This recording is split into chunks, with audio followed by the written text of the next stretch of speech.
Jan Shook has spent the last 11 years of her life making sure her neighbors had enough to eat. She's the director of outreach ministers at St. Peter's by the Sea and has been on the board for 5 years at Feed My Sheep.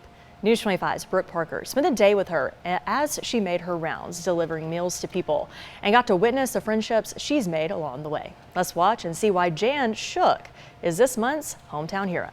My mother was always feeding people. I found out my grandmother used to keep biscuits at the back door for people who might get off the railroad track during the Depression.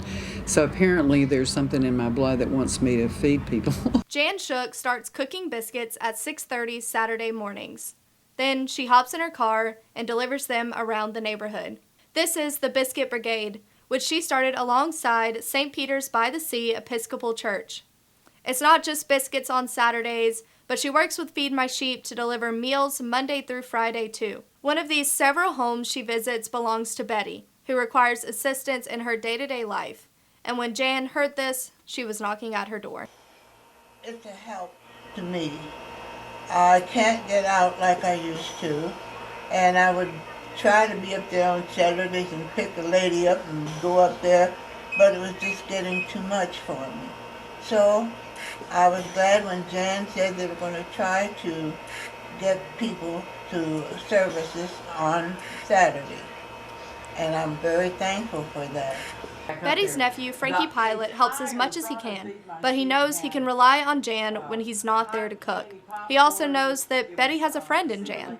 Jan, she comes in, she stay a while with you and really have conversation with you, see how you're doing. As soon as Jan walks through the door, people are asking her how she is, showing how strong of a friendship she has with them. The love that I feel for them feel for them in addition to what I feel from them is immeasurable. Another person she delivers to, Sam Heathcock, explains how Jan was able to develop a connection with them. We've always communicated with certain things and all, and she's always treated me with respect and kindness. Charles Bradley lost his vision at 63 when he developed glaucoma. It's been a massive adjustment that he's been taking in stride.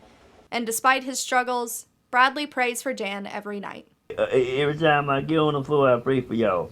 When I get on the floor, I pray morning and night.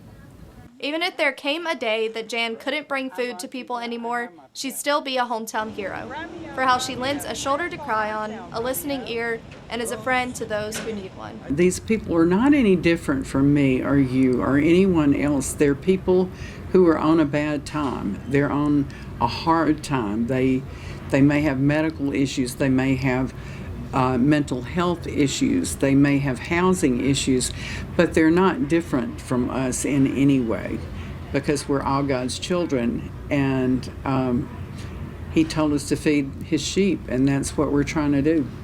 The meal is just the cherry on top. In Gulfport, I am Brooke Parker for WXXV, the place for news.